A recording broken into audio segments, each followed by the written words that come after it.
from the Community Empowering Development Association. And thanks to our producers, Katarina Barton and Michelle Liu, for their work on this segment.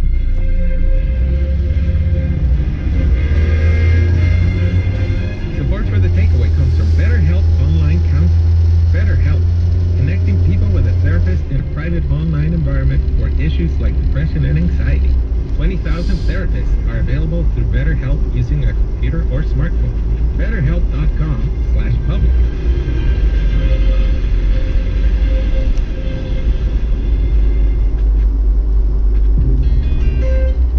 So today is tax day, the federal deadline for individual tax filings and payments, and the IRS expects to receive tens of millions of last-minute filings.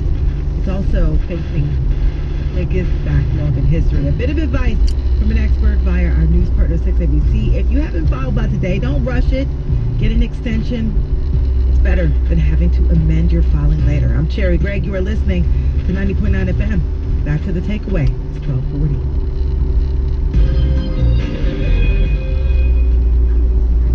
You're listening to The Takeaway. Earlier this month, Atlanta Mayor Andre Dickens delivered his first State of the City address, and he emphasized the plans to bring more affordable housing to Atlanta. Our administration is committed to creating or preserving 20,000 units of affordable housing over the next 8 years, which will be overseen by our Affordable Housing Strike Force, a one-stop shop to oversee all of our affordable housing needs. It's an ambitious goal, but with your help, I know we will get there. Over the past year, Atlanta's median home prices have increased nearly 24%. And according to the real estate brokerage firm Redfin, Atlanta home purchases have been particularly targeted by investors. That means flipping and reselling for even higher prices. So let me break this down for you. Housing is considered affordable when it costs 30% or less of your household's annual pre-tax income. But according to the Federal Reserve Bank of Atlanta, the median annual income in Atlanta has increased by roughly $1,000 since 2020.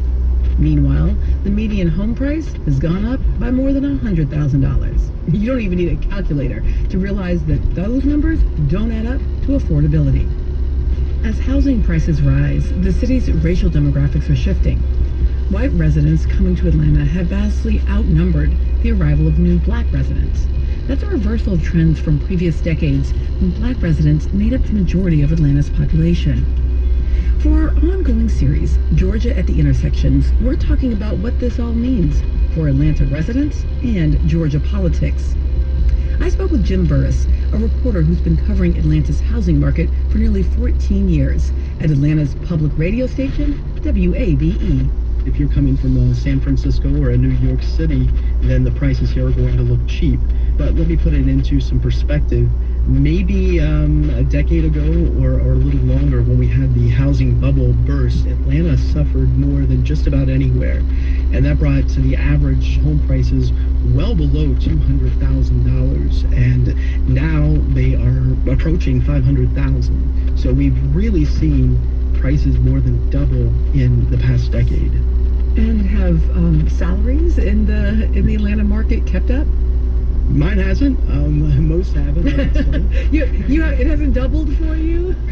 No, not in 10 years. It hasn't. But we do have a lot of tech jobs that are new, and Atlanta's kind of labeling itself anyway as the tech hub of the South. And so those are relatively high-paying jobs. And so we have a lot of people moving from traditional tech hubs like San Francisco with a higher income, and then some new jobs here that are technology related that do pay somewhat higher, and that's able to sustain the market. Those of us who are in a more moderate type of income, it's really priced us out of being able to live where we want to. So typically when we see those kinds of housing prices rise so swiftly, it ends up benefiting folks who already own their homes, right? Because suddenly their homes become more valuable. But for those who are trying to get into the market, right, it creates this barrier. Are we seeing something similar in Atlanta, or are we still seeing that even those who already own are finding this market challenging? It depends on where you are. So some parts of the area have really appreciated very, very quickly, and those being closer to the city proper itself The farther you go out into the suburbs, maybe it's less of an issue. But yeah, if you're a first-time home buyer, you're really going to have to make some compromises to be able to afford to buy here. And I can speak, personally to this. My home has appreciated quite a bit since I bought it in 2014. However, if I were to try to buy in my own neighborhood, even that appreciation, I wouldn't be able to. I simply couldn't afford anything around here. Now, is this just affecting home prices for those who are purchasing, or is this impacting the rental market as well? Definitely the rental market, and there seems to have been a lag. That's more of a recent development, but Atlanta's traditionally had relatively affordable rents too. I know that now they have doubled, tripled in many cases, say compared to 5 years ago. And we're hearing now of rental bidding wars, much like you would hear for the cost of a house that's hot on the market. People are actually willing to pay more than what landlords are asking in order to get into an apartment that they want. What does this mean for people's lived experience? It means that you have a lot of more affluent people in any one neighborhood than you did before. And so, of course, we talk about gentrification, we talk about displacement, we talk about identity. And Atlanta specifically is a city that's known for its neighborhoods and kind of the community focus and feel that individual neighborhoods have. And there's a real danger of those being pushed out and lost just because of this homogenization of wealthy people are being the only ones able to afford to buy. What kind of neighborhood? What has changed? And what difference does it make if wealthier people live there? Don't they just make the place nicer? Well, perhaps on the surface you could argue that they do. But, Atlanta is not been known traditionally as a rich city. There's a great income disparity here, but there's always been a place for people of different backgrounds, socioeconomic backgrounds. And one of the first stories that I did when I started back in 2008 on housing was the $10,000 neighborhood. There was a neighborhood in the city of Atlanta where almost every house on the street was valued at $10,000 or less. Now, these were falling apart. It was a blighted area. It's high crime. That neighborhood, now you can't find a home, even the same home, for less than $300,000. And that's because developers are now keen to its proximity to things like downtown Atlanta and, new arenas and places that people want to be. So if you lived in that neighborhood maybe your entire life or nearby, you're finding yourself priced out with really no hope of being able to stay. As we are emerging into another part of the pandemic here, we've really seen housing prices increase in every way. I mean, for people who are building new homes, right, through the effect of the supply chain on the cost of materials to what I understand to be simply a good old-fashioned supply-demand problem. Many more people wanting to buy and wanting to rent than there is available stock. I think that that's, of course, at play here for sure, and that's probably the large majority of what's driving prices. You can't deny the market and its effect. However, it does seem to be taking away something that, as you mentioned, Atlanta was known for, affordable housing, and kind of this notion that no matter how much money you made, you could live in the city. And now that's just becoming something that a lot of other people were able to achieve. Jim Burris is reporter at WABE. Thank you for joining The Takeaway. Melissa, it was my pleasure. Thank you. We have to take a quick break, and we'll be right back with more on home costs in Georgia.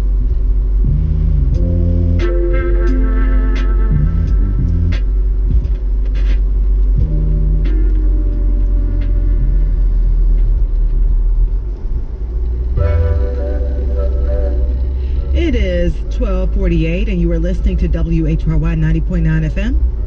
It is a cloudy 50 degrees right now in Philly. I'm Sherry Gregg. The story I'm following is it's Mask Day, okay? Yes, Philadelphia's indoor mask mandate goes into effect today, which means masking is again required indoors at all businesses and institutions in the city of Philadelphia.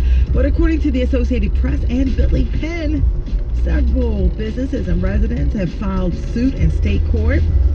They did that on Saturday. They want to overturn that mandate. Philly is the first major U.S. city to reinstate the indoor mask mandate after reporting a sharp increase in coronavirus infections. We'll see what happens with this lawsuit. I also tweet all the stories. I'm following my handle. It's Cherry Gregg. Coming up at 1 on Here and Now, Florida is rejecting math textbook citing CRT. But first, we're going back to the takeaway. It's 12:49. Hi, everyone. Thanks for sticking with the takeaway. I'm Melissa Harris Perry. We're continuing our series, Georgia at the Intersections, looking at major stories in the state in the run-up to this year's elections. And for today, we're exploring how rising housing costs are affecting Black and brown communities in the state. We've been talking about the challenges of finding affordable housing in the city of Atlanta. Let's expand a bit and talk about what these trends look like throughout the state. Bambi Hayes Brown is CEO of Georgia Advancing Communities Together, an organization representing nonprofit housing and community development groups in Georgia. Bambi, thanks so much for being here. Thank you. So we've been talking a little bit about the increase in housing prices in Atlanta and part of how that's being driven by investors. But what does it look like across the rest of the state? It is a significant issue around the state. Many people think that the affordability gap as it relates to home prices as well as rentals are limited to our urban areas such as Atlanta or Metro Atlanta, but it's also true for our smaller urban communities and our rural communities, especially those rural communities that have significantly less wages, such as minimum wage. So it is an issue that we are seeing around the state, unfortunately. Say a bit more about those rural communities, because I do feel like so frequently when we talk about Georgia, we go straight to the Atlanta area for important reasons, but politically, socially, and then really the point you're making economically. Tell us about some of these other communities. One of the things that I always remind people is that Georgia has 159 counties. So it's a pretty big state. So as someone who travels the state of Georgia and I am a native of rural Georgia, I am able to see from a different lens than most other people. But throughout the state, especially in our rural areas, there's not a lot of business and industry. And even though I know that there are chambers of commerce and other entities and joint development authorities are really trying to lure business and industries into our state, it's mostly retail, labor work that makes up a significant portion of our labor pool in rural Georgia. And unfortunately, the prices are still rising. So there is a shortage of especially affordable housing. That is housing for those who are at the lowest of incomes. So people with fixed incomes, people who make minimum wage. And because of that shortage, that is driving up the cost of rentals as well as home prices. For example, I have seen some home prices in rural South Georgia that were over $250,000. Mm-hmm. And some may say, well, that's affordable for Atlanta, but not when you're making $7.25 an hour and only working 20 hours per week. And I'm assuming also rural areas may have simply fewer rental units.